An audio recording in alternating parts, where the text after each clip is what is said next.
Muli po kaming hingi ng update sa monitoring ng ating Department of Health, lalo tigit dito po sa WILD diseases na pangunahing tinututukan lalo tigit ngayon pong panahon ng tagulan.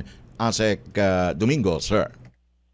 Yes, tama yan, Alan, no? Naalala natin ng mga nakaraang araw ang ating panahon. And in many other parts of the country, pero syempre hindi naman bago yan dahil tag-ulan nga ang panahon. At kasama dyan yung ating waterborne, influenza-like illnesses, yung leptospirosis, saka yung dengue, yung mga wild.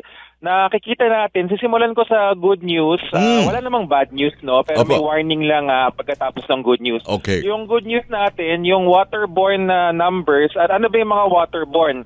Yung mga pagtatae, yung mga problema sa tiyan. Kasi bakit? Dahil pagka tayo ay nakainom or nakakain ng tubig na kontaminado, doon nagsisimula yung mga pananakit natin sa tiyan at sa bituka. Hindi naman po tumataas yung mga bilang natin dyan at patuloy natin pinapaalalahanan ng lahat na dapat po sigurado tayo sa pinagkukunan ng tubig. Kung may duda tayo, pakuluan natin bago natin inumin. 2 minutong kumukulo bago natin napalamigin, tapos saka natin gamitin yung tubig. Opo, Doc.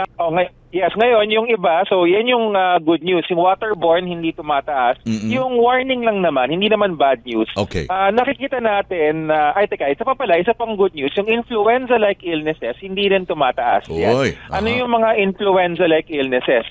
Yan naman po yung ating mga malatrang kasong sakit, ubo at sipon. Alam natin na may nakita nga po ako sa social media, may mga foreigner na sabi nila, bakit sa Europa kapag naulanan, hindi nagkakasakit, pero sa Pilipinas, kapag naulanan, totoo nagkakasakit. Ang paliwanag ho natin dyan, tropical country ho kasi tayo. Kapag umulan, nagbabago-bago yung panahon, yung temperatura sa paligid natin mula sa, di ba yung kasabihan na sala sa init, sala sa lamig. Nagsimula yan sa panahon natin eh. Yung immune system natin ay medyo nababahala dahil nagbabago-bago yung ating temperatura. Kaya mas mabilis kumapit yung mga virus. Ano to mga to?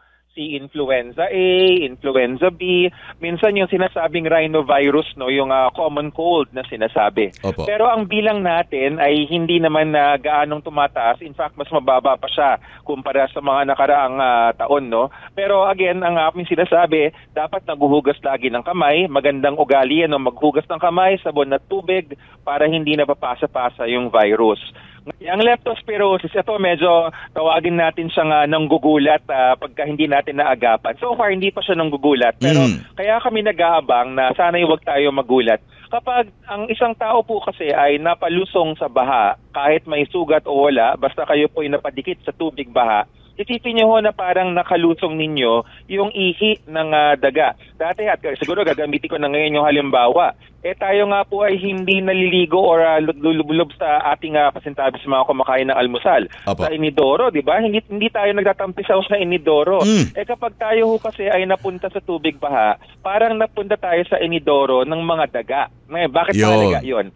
Yung mikrobyo ng leptospirosis, yung leptospira, ay nasa ihi ng daga. At kung saan maraming basura at maraming daga, dahil doon namamahay yung mga daga, kapag tumaas ang tubig baha, parang naghahalo-halo po lahat yan. At kung tayo ay mapalusong, didikit yan sa atin. So, ang pinaka-pag-iwas dito, dapat po kung tayo ay nanggaling sa tubig baha, maghugas po kaagad ng tubig at sabon dun sa mga nadikitan ng tubig baha. At importante, Alan, no, tayo ay kumonsulta kahit by teleconsult, magtanong tayo sa ating health center dahil baka naman po kailangan ng tinatawag na prophylaxis na libre naman, antibiotic na nireseta ng mga doktor. Si dengue, siya yung pinakahuli dun sa wild, WILD. D stands for dengue. Ang dengue po, ang talagang kalaban natin dyan ay ang lamok. Kung saan may maraming tubig na naiipon at mind you, hindi kailangan madumi yung tubig. Sabi nga namin, yung pinaka-species ng lamok, yung Aedes aegypti na siyang nagdadala ng dengue. Ang favorite niya na actually yung malinis na tubig. Kahit yung napakaliit na tansan, maipon lang ng konti yung tubig, pwedeng maitlogan yun at pwedeng magkaroon tayo ng kitikiti na mamaya ay magiging lamok na may tangay na dengue. Ang mga numero natin, ang good news is hindi malaki yung palo. From the week of May 11 to 24, 6,527 cases yung naitala. Yung week ng May 25 to June 7, 6,995 cases.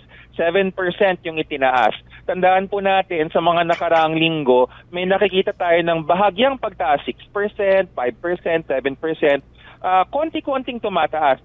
Ang tingin po namin sa DOH, mukhang tumatalab yung kampanya natin na taob, taktak, tuyo, takip. Ibig sabihin, kung meron dyang mga nakatiwangwang na mga gulong, na mga tabo, kung ano mga pwedeng pag-ipunan ng ating tubig, pati yung sa gilid ng daan, yung sa may gutter, saka sa taas, yung ating mga alulod, dapat yan lahat tinataob, tinataktak, tinutuyo at tinatakpan para hindi siya maitlogan ng lamok at hindi maging dengue.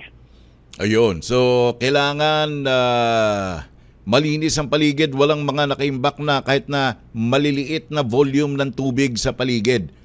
This would mean... Yes, Alan. Opo.